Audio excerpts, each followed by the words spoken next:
Welcome back from the break. You're watching Newsx and I'm Ms. Avri Jindal. The Supreme Court, while working on solutions to the issue and controversy that emerged during comedian Samay Raina's YouTube show India's Got Latent, has now stated that somebody has to be accountable for content uploaded on social media. During the hearing, Solicitor General Tushar Mehta, appearing for the centre, said that the matter before the court concerns not just obscenity but perversion, as he asserted that freedom of speech is an invaluable right, but it cannot lead to perversity. On this, Justice Suryakant has said that this is the problem, so I create my own channel. I am not accountable for anyone. Somebody has to be accountable. The Apex Court has now given the centre 4 weeks to bring regulations to deal with user-generated social media content. The Chief Justice has stated on the matter that this is why we're pitching for an autonomous body. In this society, the children also have a fundamental right to express. I'm joined by Senior Advocate Prajita Singh to talk about the Samay Raina case, which was there before the Chief Justice of India, Justice Suryakant bench. What happened today in the courtroom?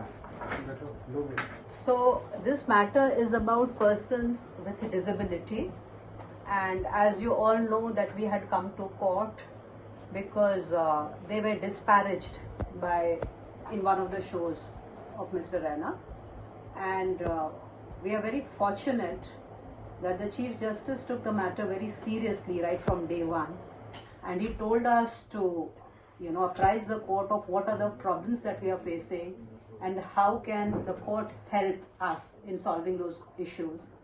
And we are very grateful that today the court has taken it very seriously.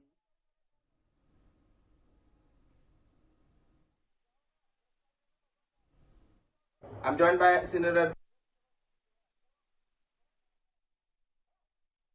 My colleague Sambhav Sharma there exclusively speaking to Senior Advocate Aparajita Singh.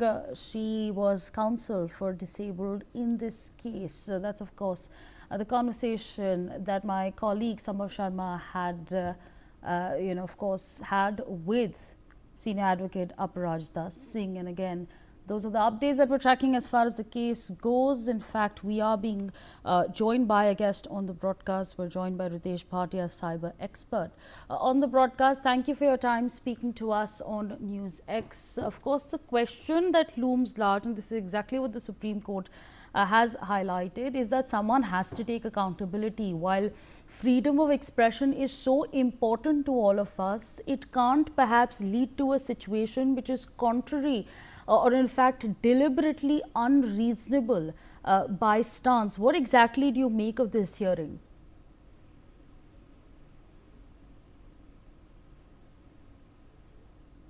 Okay. All right. My colleague Sambhav is with us on the broadcast. We'll just get that connection sorted. But Sambhav, give us the details of the Supreme Court hearing that has taken place. The question, of course, being freedom of expression, freedom of speech. What exactly has been spoken about? Well, here the Supreme Court has, in a way, questioned the lack of content regulation on the user-generated platforms, and the matter was before Chief Justice of India. Hearing underwent for around 1 hour in the top court of the country before the Chief Justice of India, Justice Suryakant, and CBI flagged the need for autonomous body to check the harmful online content. Solicitor General appearing for the centre has, Solicitor General Tushar Mehta said that the issue is not just about the obscenity when it comes to the content made by YouTuber Ranveer Allahabadia, but also in a way perversity. Solicitor General said that user-generated content cannot be unchecked in the name of freedom of speech. All right, let's quickly go across to Mr. Ritesh Bhatia, cyber expert with us on the broadcast. And sir, I'd like to understand from you, of course, the Supreme Court hearing that has taken place the question that is looming large is that of freedom of speech. You know, one should be able to make a statement that they want to, but the argument that has been raised is that it shouldn't be something that should cross a line. It should not be deliberately unreasonable. What exactly do you make of this? Yeah, absolutely. You know, I actually welcome the move by the Supreme Court of Honorable Supreme Court of India, because having a regulator has been like kind of like, you know, a long pending demand. And this is absolutely necessary because the kind of content that is being produced right from the smallest of the villages and, you know, from the to the towns and everyone, it is absolutely like, you know, completely unmonitored. These are the you know, some content are like harming children, some content are harming certain particular communities or genders, and so on. So a regulator, having a regulator is extremely important. But again, what is very important is like, you know, the fine line between the you know, the freedom of speech. Now, will it also happen that, you know, I would have to like think 10 times before I have to post something online as such? So I think this particular thing will also set a particular, you know, kind of thing that, guys, you are responsible for everything that you do. Because today, what we are doing something similar as to what you're doing, right? You're also generating news, you're talking about it, but you're being responsible. I think the same responsibility lies with each and every individual over here, because the moment we are putting content, whether it is in form of humor or whether it is in form of education or information, I think we need to take the onus. Right, absolutely. And you know, now social media, everyone from you know, people who are 18 up until people who are in their 70s, 80s, everyone now has some or the other form of social media on their phones. Therefore, of course, on a daily basis, there's going to be so much of content that is going to be put online.